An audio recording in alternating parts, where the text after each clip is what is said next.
This is a really fun Paul Simon song. Of course, you know what it is, right? At the Zoo. It starts off with this really just really simple finger picking pattern, and we'll break this all down coming up. And then goes into just some strumming, real simple chords, G to E minor. And opens up with an A major 7, an A7, and a D7, and that's pretty much what we have, except for one other chord coming up a little bit later.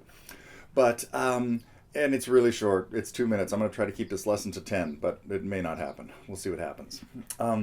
Anyway, really interesting little history on this, because there are versions out there that you can easily find, and in the forum post about this, I'll make sure that it's there, with a completely different set of lyrics. A bowl of Rice Krispies just ain't what it used to be. And this is really typical of songwriters, to have an idea and have like a chord progression and a melody, and then just make up some words, and then think, you know what? I got to change the words. They're not, they're not really what I want. So many times they'll put together a song and just have placeholders as words. Like it might make no sense. Scrambled eggs, classic story of Paul McCartney and Yesterday, and eventually when he came up with beautiful sentimental lyrics, it was done. And this is very similar. So the early demo version of At the Zoo is worth checking out, because it's not even called At the Zoo. No mention of animals at all.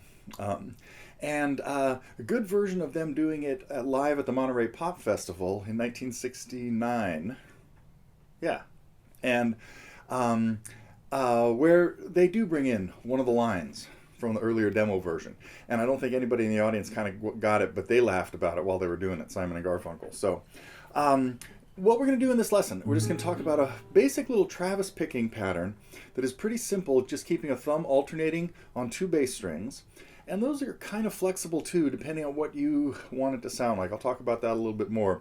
Paul typically uses only 2 fingers when he's playing this song, and so you usually hear the thumb alternating on 2 bass strings, like in the case of the A major 7 chord. It's the 5th string and 3rd string, and then the fingers are just alternating with your middle finger on the 1st string and your 1st finger on the 2nd string. Middle on string 1, index on string 2. And this is our pattern. Thumb 2, thumb 1, thumb 2, thumb. So if you can do that, you can pretty much play this, and then we break into strumming.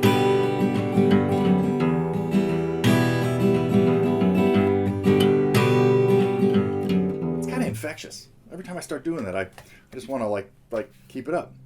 So a great example of how songwriting doesn't have to be as complicated as 50 Ways to Leave Your Lover, Still Crazy After All These Years. Anyway, so I have a feeling that Paul put this together in a very short amount of time. Really cool tune.